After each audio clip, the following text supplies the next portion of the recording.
السلام عليكم ورحمة الله. أعوذ بالله من الشيطان الرجيم. بسم الله الرحمن الرحيم. ربنا افرغ علينا صبرا وثبت أقدامنا وانصرنا على القوم الكافرين. ربنا افرغ علينا صبرا وتوفنا مسلمين.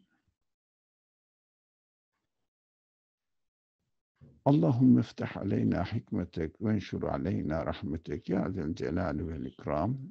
اللهم علمنا ما ينفعنا وانفعنا بما علمتنا وزدنا علما وارنا الحق حقا وارزقنا اتباعه وارنا الباطل باطلا وارزقنا اجتنابه. اللهم استخدمنا في خدمة القرآن والإيمان والإسلام بالسعادة والسلامة والصحة والعافية والإخلاص والصبر والسكينة. لا حول ولا قوة إلا بالله العلي العظيم. وصل اللهم على محمد وعلى آله وأصحابه وأتباعه وسلم والحمد لله رب العالمين. آمين. Now the previous verse we studied from the Surah Qasas, the stories, the section of the Quran, Qasas. So we studied that 37 وقال موسى ربي أعلم بمن جاء بالهدى من عنده ومن تكون له عاقبة الدار إنه لا يفلح الظالمين. So then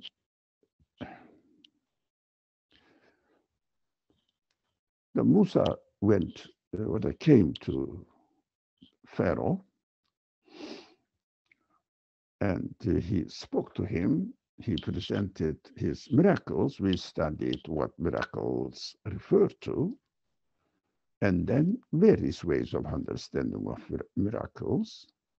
And then now it is time for Pharaoh to respond back to Moses.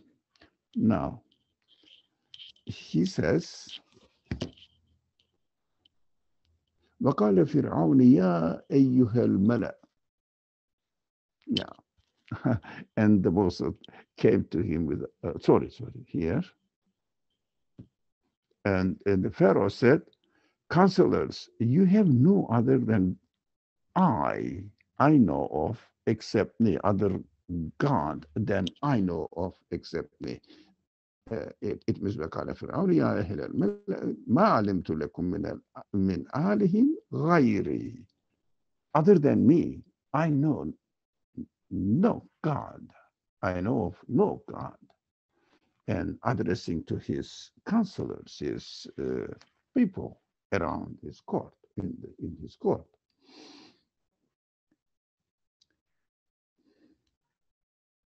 فأوقد لي يا هامان على الطين فاجعل لي صرحا لعلي أطلع إلى إله موسى وإني لأظنه من الكاذب. I am absolutely sure that he's telling a lie. So your Haman or somebody, maybe the chief architect of the palace, so build me a huge tower so that I will climb up to it in order to see Moses' God. Oh, it is so. I'm absolutely sure he's telling a lie. I will go and see, go up to the sky and see Moses' God. Which kind of mentality this represents for us? First of all, the first part of the verse says clearly that I know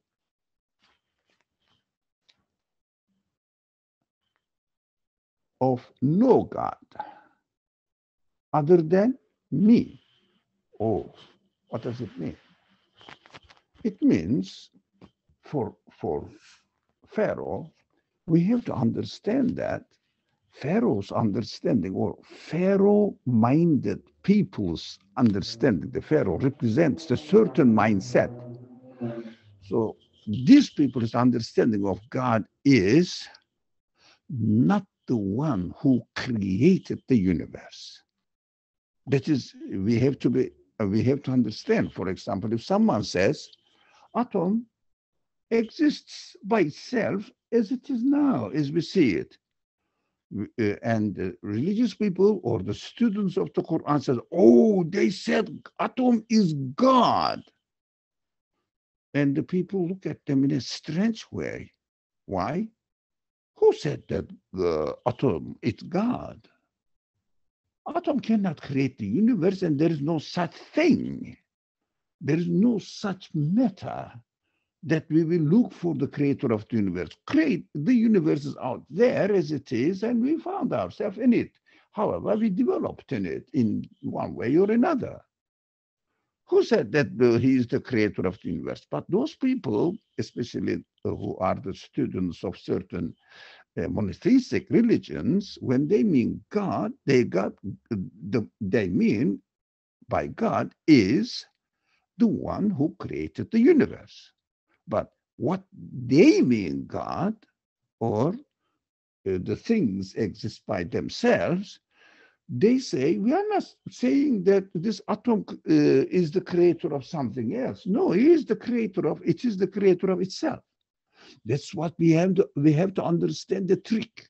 Everybody has a perspective from his point of view and speaks accordingly. That's what when we say God, when we say Allah, or whatever the name you use it, we have to bear in mind that the person we are speaking to, whether he has the concept of the creator of the universe or not. That's why any presentation, they call it dawa activity. It means spreading the message of the Quran to those people who are, according to you, in need of it. If they are willing, don't start with God. Why? They don't have such a concept. They heard from the people, religious people, this word. Nowadays, everybody must have heard somehow, not everybody though. I know there are many, many places, I know you know as well, for example, in the Central Asia, Northern Central Asia, especially the parts of China and other related places where Buddhism is very much prevalent, they don't even have the concept of God. They don't know. I was shocked when I experienced this with the people. They said, what do you mean by God? What is that? The creator of the universe. What is creator of the universe? It is so strange. So we have to understand. For those people nowadays who are speaking in the public arena or social media, they might have heard, most probably they heard the word God, but they don't understand by the word God, or especially for Allah, nothing. They say this is just an absurd word. But at least when you say God, we are familiar with the word God. Excuse me again. They say we are familiar with the word. Yeah, but religious people use it, but they mean nothing. They mean nothing. Why? There is no such thing. What are you talking about? There is no such thing in the universe which we can assign as God. That is what their definition of understanding of God. We have to be aware of it. So we cannot say, for example, the creator of the universe, in order to convey the message to those people we think who are in need of it. We can just start from the universe and say, very simple, let's take anything of the universe and try to explain its existence. How do you think they appear in existence and continue to exist? Let's talk about it. So we have to start from the common denomination. Universe there and universe exists. That's why we have to be very careful where to start. Quran also starts from this point. How? Quran starts with what? Introducing God with the concept of La ilaha. Methodologically, strategically, it is extremely important. Start with La ilaha. Where can I look for La ilaha?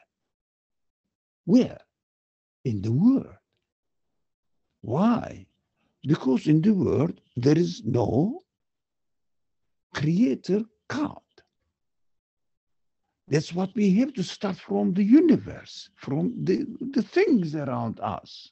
We can talk about, I don't know, air molecules, you can say, or any matter around there. Animals especially, they are amazing. Plants, human beings. How do you explain the existence of a cell?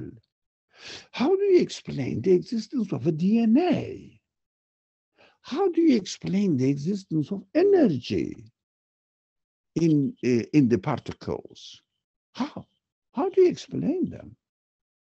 How do you explain the existence of, underline the word is existence of positive power, negative power, attracting, distracting, whatever the powers? Or how do you explain the existence of them? How do you explain the existence of light? How do you explain the existence of the sun? Everything in itself. Sun exploits or sun emits something. They call it they call it, I don't know what, I think I heard the helium atoms or something. I don't know. Photons, if you like. Well, I don't know what they are. Whatever they mean, it doesn't matter. Whatever they mean, technical terminology is not important as far as I understand. How do you explain the existence of, for example, the action of emitting? That is extremely important. How do you explain emitting? How do you explain the existence of acting, exploiting, moving, turning, revolving? How do you explain them? They explain the existence of the thing. So then we have to start from there. That is why when Pharaoh said in the example of this very wonderful verses, no God other than, no God that I know of except me, because his concept of God is the source of existence of something within the universe, because he takes for granted that something can be the source of existence of another thing or itself. For example, I am feeding you, he will accuse Moses with this quality. We will study that's a wonderful verse again. The principles, methodologies are all there. How do we think? How do we make our own minds? And how do you confirm our own belief? First of all, before conveying the message to others. First, we have to know how to confirm the message to ourselves. That's what we have to be careful about. So, Pharaoh says, I don't know anything of God than, except me. Why? He sees that he exists himself and all his actions are created by him. Whatever he does, the actions is originated from him. He is the creator of this action. He doesn't say, I'm the creator of the universe, and we don't expect that. from any person to be that crazy to claim that he is the creator of the universe. But when we say God, we mean the creator of the universe. That's why the correspondence doesn't cross each other, doesn't correspond each other. When we say God, we mean something. When they say God, they mean something. So we argue from our point of view, from completely an alien concept for them. When they argue that this is the source of existence of itself or another thing, this caused thing means it created it. So another thing, effect, they call it. This is the cause, this is the effect. They call something as a cause. But what you mean, whole universe is an effect. But they don't see that. So when they say this is the cause and argue about it, we think that they are denying God. Yes, they are denying God, but they are not denying the God you mentioned. They deny the concept of God as to be the creator of the universe. There is no such thing. So we have to establish that the universe needs to be created. The things within the universe needs to be created. That's what we have to establish first. In order to establish this, we have to talk about whether the universe and any part of the universe, big or small, can exist by itself. And the Quran says, La ilaha. It means nothing can give existence to itself. There is no God but God. Is the extremely simplistic and also really belittling, diminishing the quality of the Quranic language. There is no God but God. What do you mean by there's no God but God? What small g, big G, even small g, big G, the concept God is the same God. According to you, according to them. According to them, the God particle is God. According to you, the universe needs a creator to give existence to it, to the universe. Nothing to do with each other. They don't correspond to each other. We have to be careful and learn the methodology, how we should speak and communicate with other people. All right. So, why do you think now we can easily understand why do you think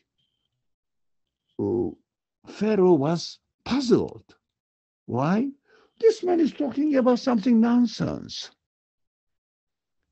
Because universe is as it is. So this is not only Pharaoh, but everybody who follows, especially scientists' interpretation of the world, they have to take a self-centric worldview point of view, if you like.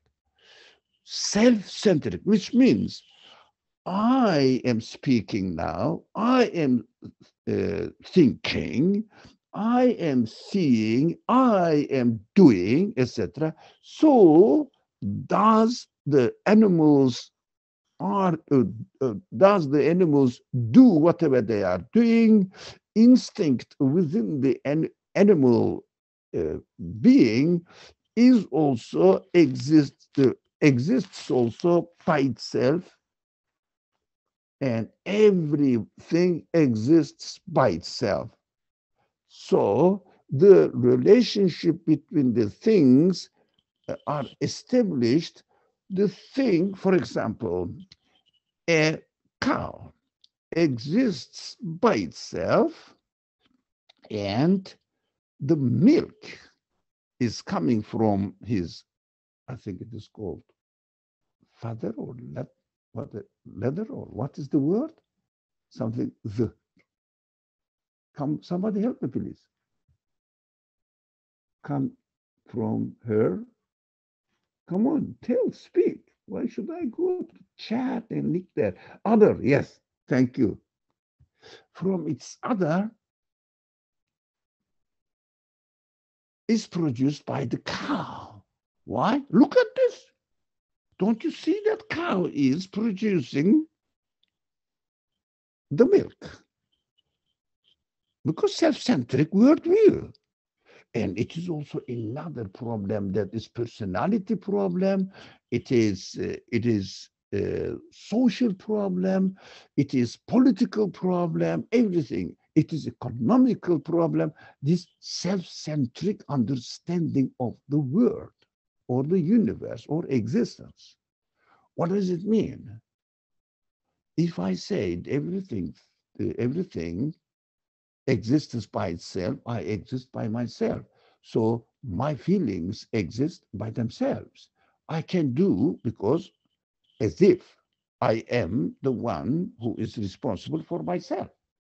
It means if I feel this way, I have the right to do it. Self-centric worldview. So you cannot say anything to me. You cannot interfere in my personal life. You cannot ask me, for example, why I did this and that. No, no one. I am unquestionable, I think, to anyone. I am not responsible to anyone, only by myself. If I like, I will do it. If I don't like, I won't do it. That's it. You see, the ethical value is coming from, driven from one's worldview, how you explain the existence of the things. It extends. That's why without establishing La ilaha, we cannot talk any matter related to the subjects of the Quran, any subject of the Quran. We cannot. Why? There is no La ilaha. It is baseless to talk in Islam. We pray 5 times a day. We are moral people, spiritual people. Pointless. Why? There is no foundation. When you say morality, they mean I do what I like. And I respect other people because I have a feeling within myself that it is better to respect other people. Because I feel it in this way, self-centric worldview. Where is it coming from? It comes from your understanding of existence. So Quran says, La ilaha, it means you are not. So when a believer says, I am a moral people, spiritual person, it means I follow the will of the creator of my will, my feelings.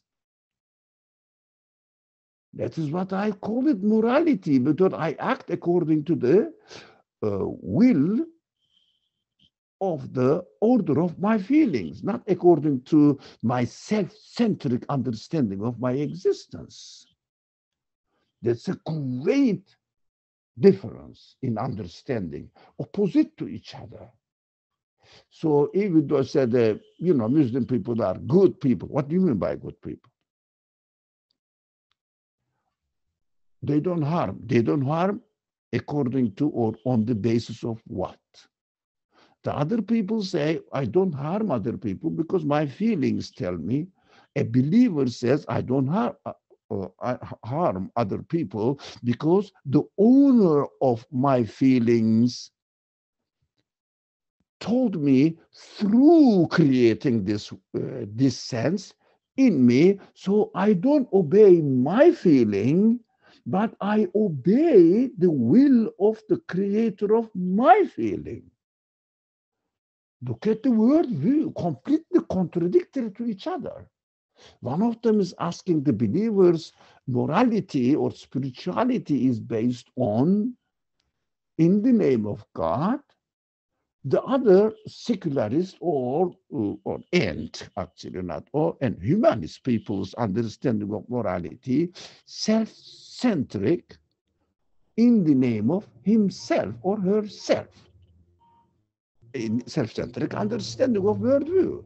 So it extends into social values. It extends into to the justice system of the society, economical system of the society. Everybody will follow his own benefit, so that the social benefit will come as a conclusion, as a result. Why self-centric worldview? So this is extremely important. Okay, calm down now. And as an extension of it, why in the second part of the verse, it is beautiful. These prophetic stories are full of wisdom. I mean, I may not be able to go into the details, but because of my narrow understanding of the Quran, I admit that. But as if someone studies every word is full of wisdom in the teachings of the Quran. But when you read it literally, as especially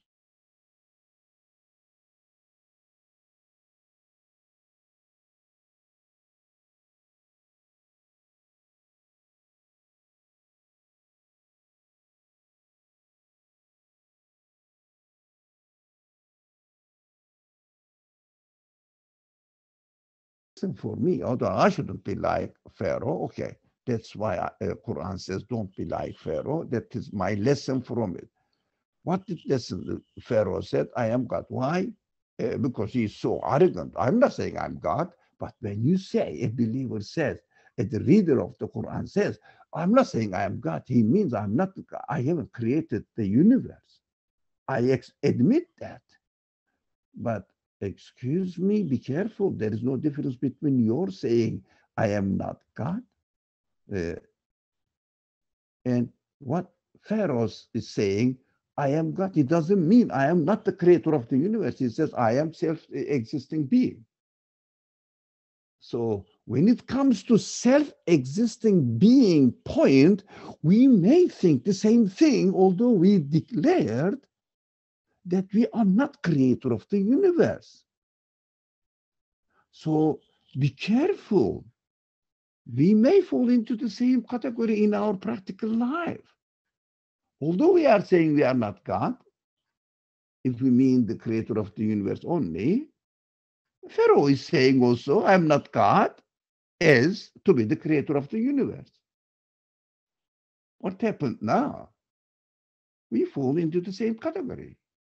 So we have to study this La ilaha seriously.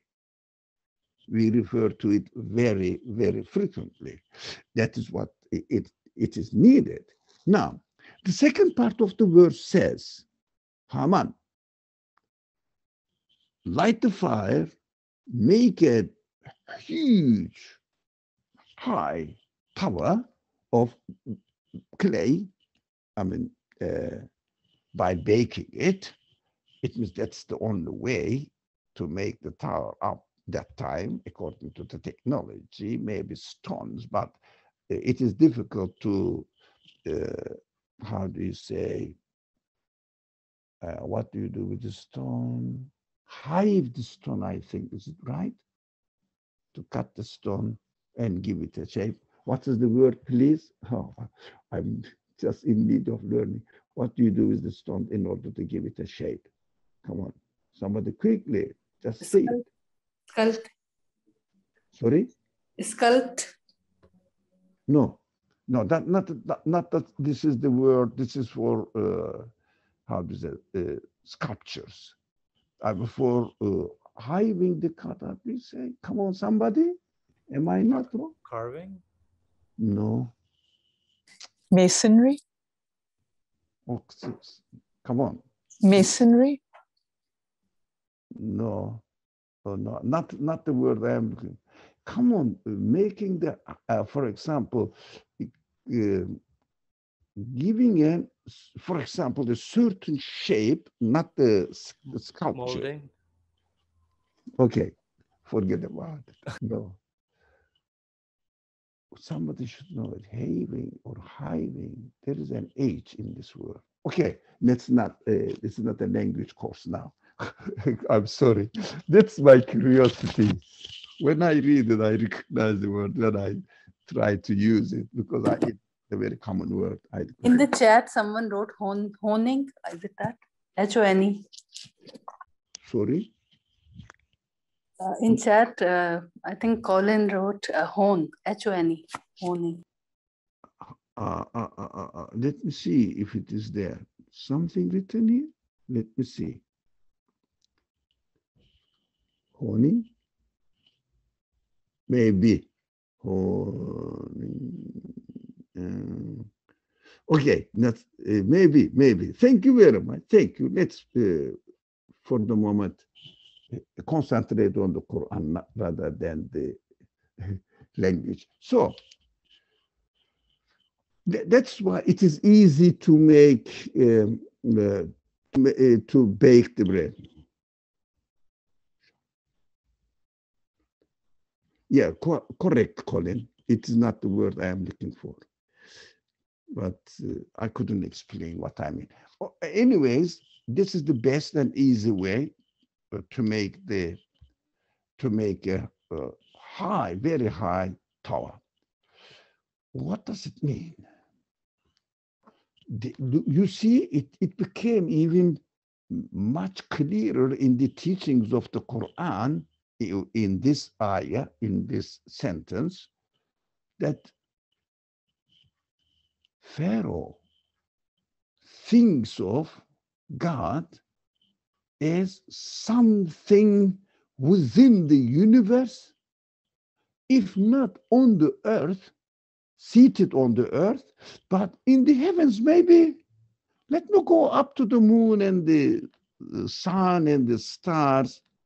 It is symbolic that it cannot go to the stars. But it is symbolic. It means looking for a God within the universe. You see, the concept exists in the minds of Pharaoh-like people. Nowadays, atheists or materialist scientists, they look for God in the universe. But the Quran says, hey, start from this scratch. La ilaha. First of all, when Quran speaks in this way, God speaks in the Quran in this way. When I mean by God in Arabic, Allah, I mean nothing of the universe. There is no source of existence in the universe. First establish this and then try to understand what the Quran is saying. When the Quran uses the word God or Allah, doesn't matter. But it matters if you are speaking in English, speak in English. God. So this God, we have to qualify the word by saying, La ilaha illahu, not within the universe. So, Quran says, these people argue against who argue against the prophetic mission. They listen to the prophets as speaking of God, something within the universe that we don't reach out.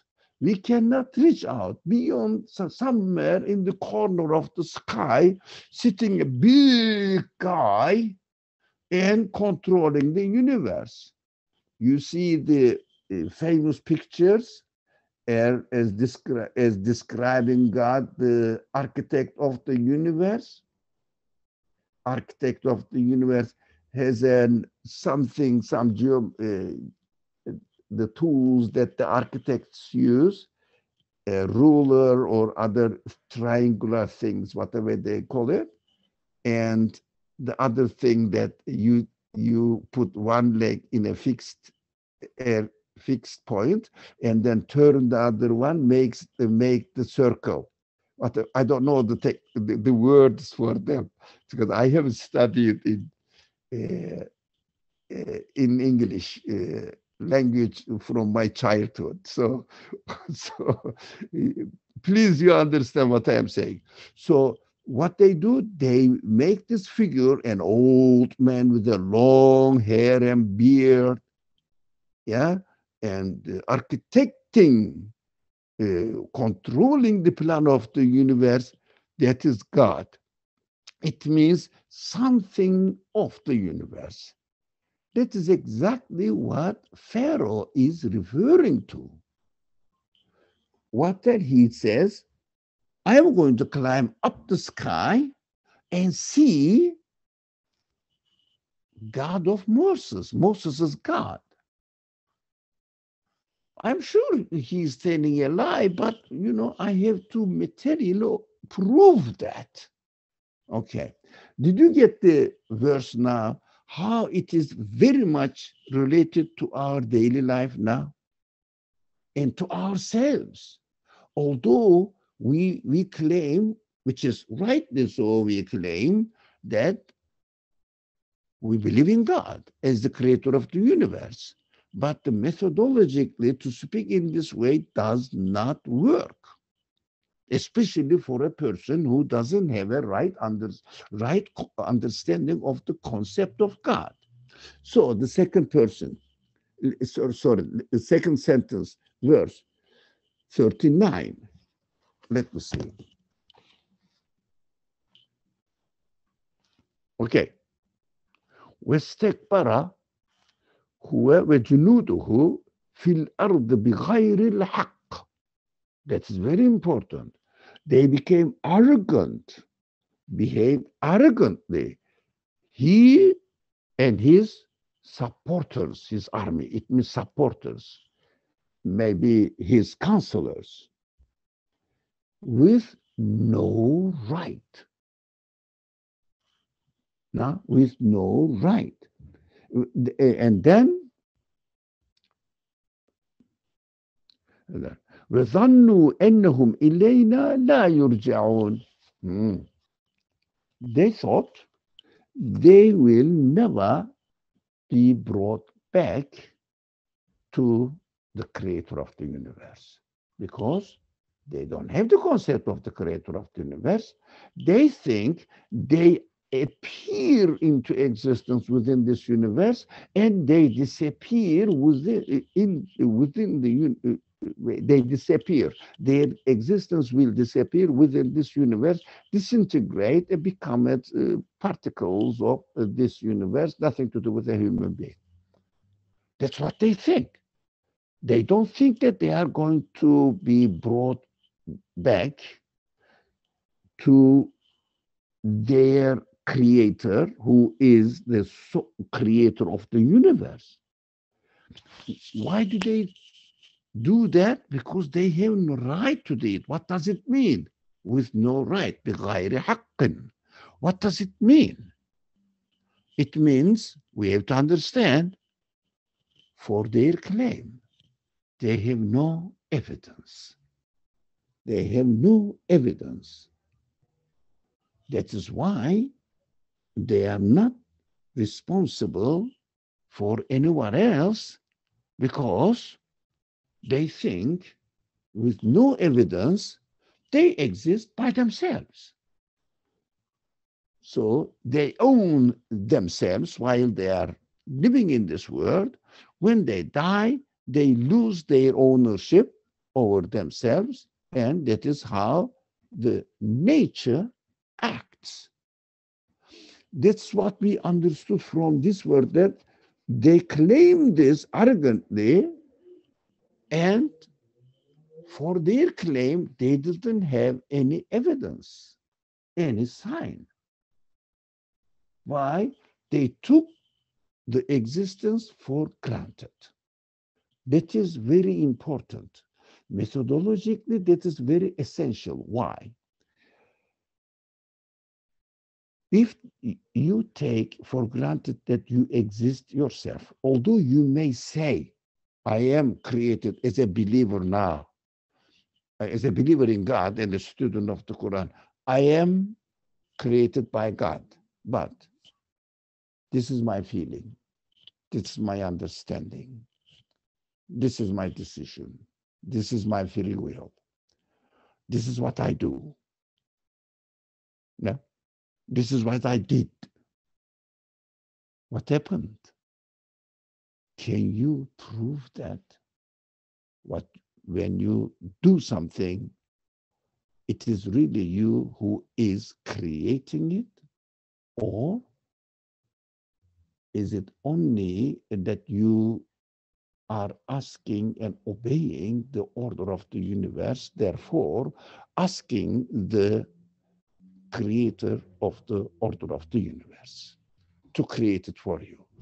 Because universe exists, but this is not only the fact that the universe exists, but also universe is sustained in its existence.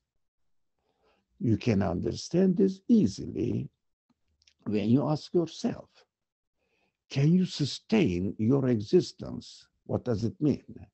Can you stop being changed for 1 second? Can you stop being changed? Can you stop from aging? Why not? If you own yourself, if you own your feelings, your understandings, your free will especially,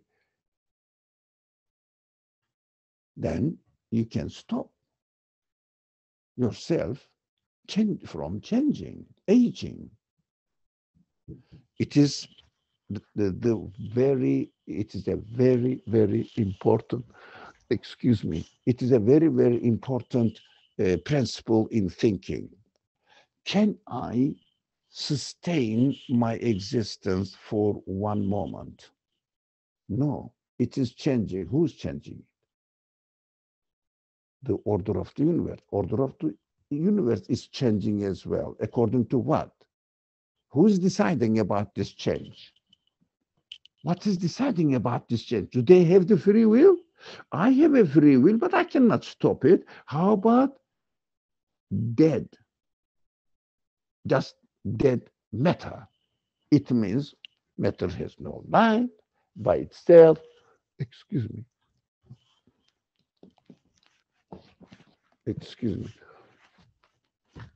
Yeah.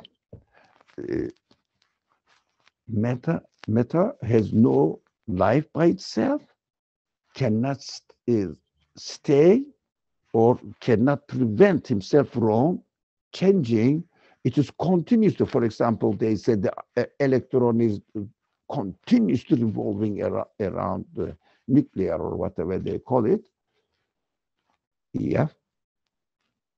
Can the electron change its speed?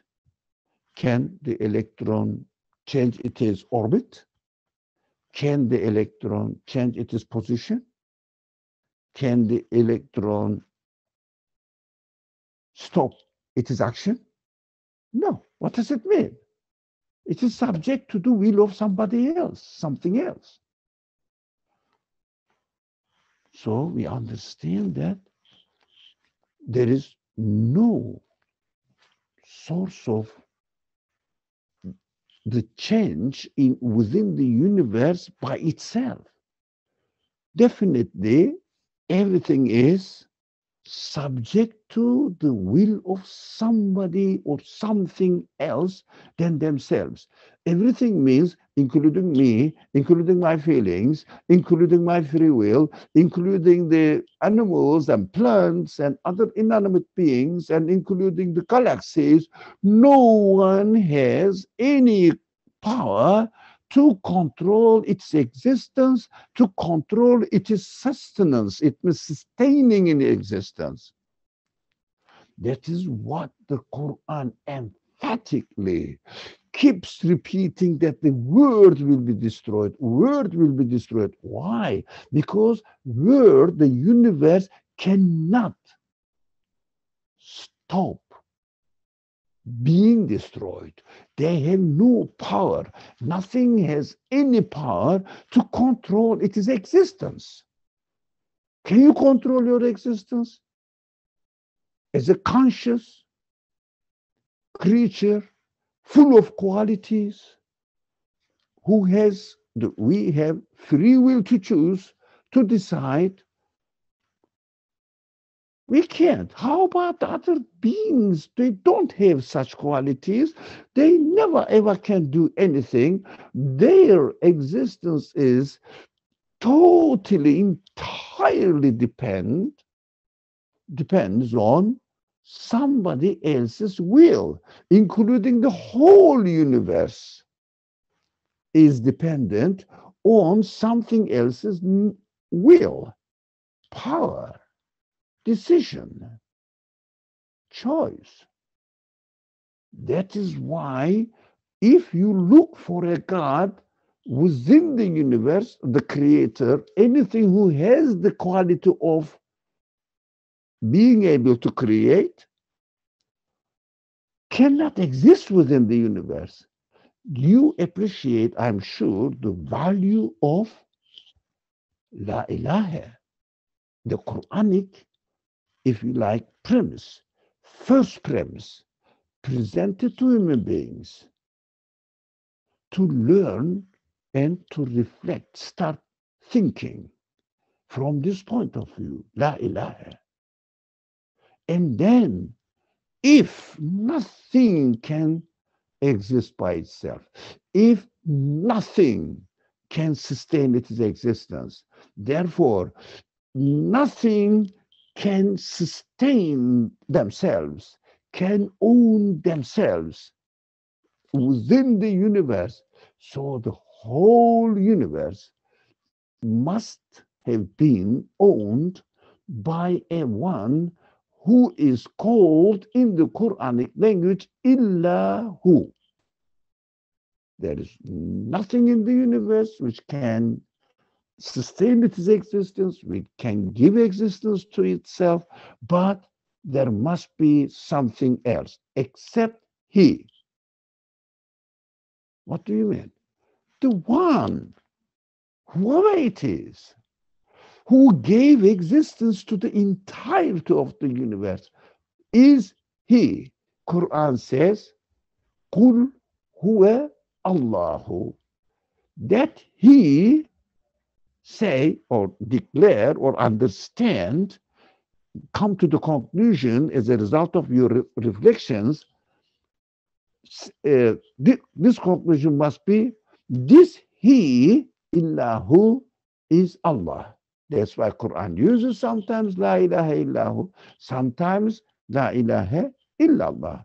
Qul huwa is the same thing, illa huwa. La ilaha illa huwa, qul huwa Allahu ahad. It is God, and He cannot be describable within the conditions of this universe. Ahad means this cannot be describable within the conditions of this universe. As Samad means this God, this Huwa, this He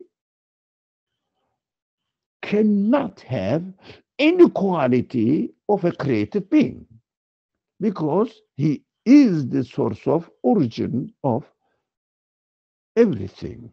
He must be, because there is no evidence within the universe that you can find. But Pharaoh is puzzled with the concept of, we studied that Rabbul Alameen, the sustainer, the creator, the sustainer of whole universe, Alameen, whole universe. He couldn't really grasp it because his worldview is so based on self-centric understanding of existence. That's why we have to be extremely careful not to have any idea, any understanding that is, for example, tree is producing fruit. Oh, that is self-centered. Why? Tree is the center of the existence of the fruit, source of the existence of the fruit. It means tree exists by itself or created by God from the point of a believer, if this believer is not aware of what he or she is talking about. But now the tree is acting on its own. Look at this mentality. So it produces the fruit. So in our typical example, very commonly used, cow is producing the milk. I am producing my actions. It means when I help other people, it is my action, not it is the action that I perform is not created by the creator of the universe. I am creating it. I don't notice because of my self-centric worldview, like a Pharaoh, although I say, I am created, Pharaoh didn't accept that. Okay, that is a very extreme point. But for a general believer's point of view, I am created by God, but I am producing my own actions, like the cow is producing the milk. We have to be very careful. That's what we learn from this description of Pharaoh's presentation of his view to his counselors against Moses' introducing God as the Rabbul Alameen, the sustainer, creator and sustainer of the whole universe. We understood the methodology here, how we should have the concept of God in our minds, in our feelings. And if I say, I am speaking, I say, no, I just choose to speak. The result is created by God. So why? I cannot be the creator of God. How? Even while I am speaking, I don't even know how I am acting. Do you know? Just your tongue, your mouth, your teeth, and all the works, and the air comes out your throat, whatever it is, and just automatically comes into existence as we are choosing to speak. And I am choosing it. For example, can I speak without really using my tongue and mouth and throat and air? Can I speak without using the brain and my knowledge and the other tools that I'm using? No. Can I speak in another way at all? No, because I have no choice. I have to obey the order. So therefore, I have to obey the one who established the order. That is how everything is happening here in this world. So let's go further. One, we don't have much time, but still we have some. Now, I think that is what all I can say about these two verses.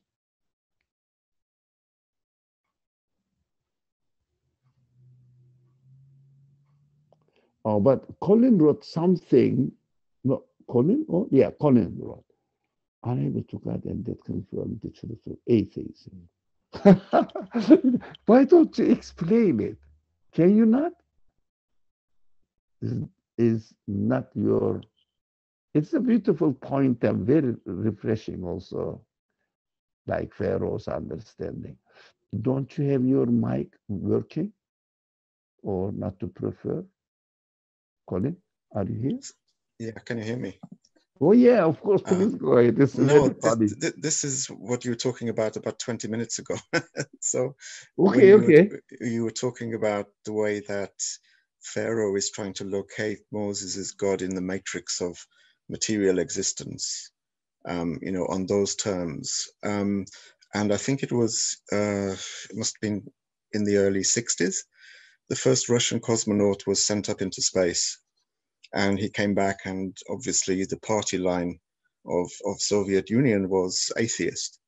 And he said, well, that proves it. I went into space and I couldn't find God there. So clearly atheism now has been confirmed. So it just reminded me of the Yeah. Pharaonic, interpretive position always dictates how we see things and how we judge things. Exactly. Thank you. While I just muted myself because I was just laughing.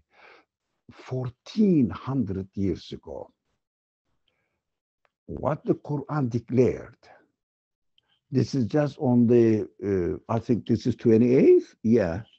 28th is, I think the Qasas is eighth year of the mission or something revealed during Mecca. And this Mecca is a place of just uneducated people, no education system.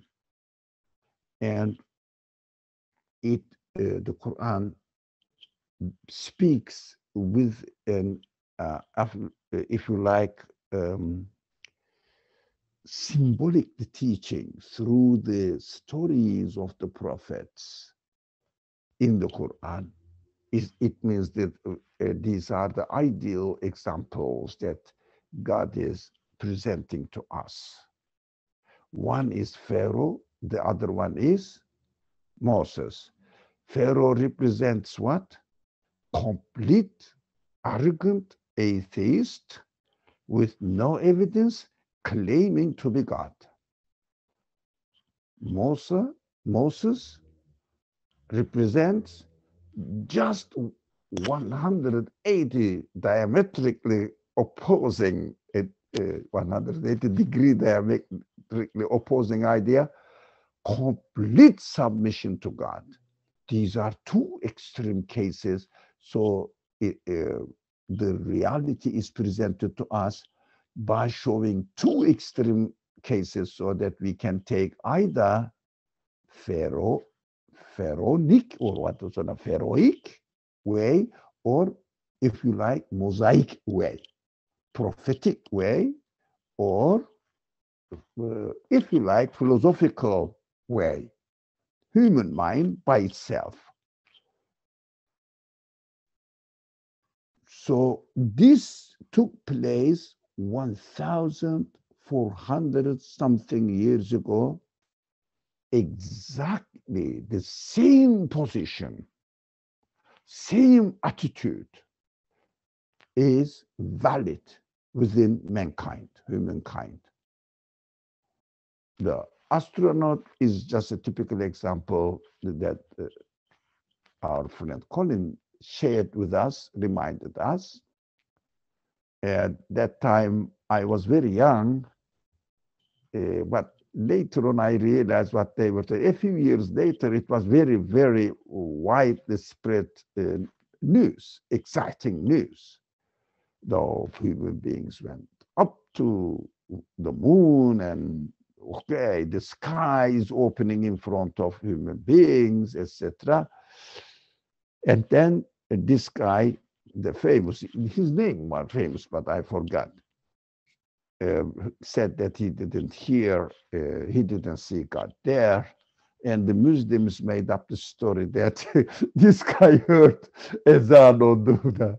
It is ridiculous as well. In other, with no evidence, speaking with no evidence. Anyways, I didn't notice that the Quran is clearly giving this argument 1,400, more than 400 years ago, exactly prevalent among people right now. Atheists, materialists, scientists, they say the same thing. We are going to find God particle in the universe. What is the difference? What is the difference? There is no such God who created the universe within the universe. Look at this contradiction. Who is the creator of the universe? Looking within the universe. We are looking for the creator of the entire universe. Even if you find a God, in quote unquote, God in the universe, we still look for the creator of this universe, because whatever exists within the universe must be a part of the universe, needs to be created. It doesn't control itself. It doesn't give existence to itself, cannot be God. It is an absolutely clear, obvious contradiction, logical contradiction. Anyway, so it is amazing. Although these people, the Quran starts the education from scratch, you know that. A community came to a community, there was no concept of really any serious matter, no education, no information, nothing. And then presented this story, and the people of that age were convinced about the truthfulness of the story, and still valid, equally valid, maybe stronger now, that no one can. They split the atom, they went into the world of, even theoretically, went into the world of particles, subatomic world. They cannot find any sign of anything which has the power to make itself, to give itself existence. That is so strong. So you understand that it is impossible that the Quran can be possibly the fabrication of a man, historically proven and originally his profession was a shepherd, and illiterate shepherd will tell a story which will be valid, and its validity is becoming stronger and stronger with the obvious evidences now in the world. Equally valid, no one can challenge against it and claim that this knowledge came from a peasant, shepherd, illiterate man. It is impossible. So what we do, we say it is impossible because it must be the speech or explanation from the creator of the universe, who has absolute qualities, absolute knowledge, absolute wisdom.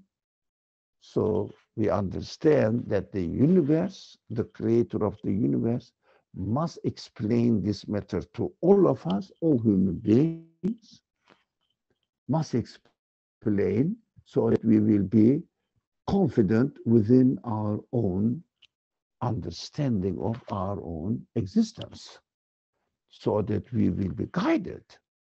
We will be comfortable in our existence, saying that I am sure my existence is secure.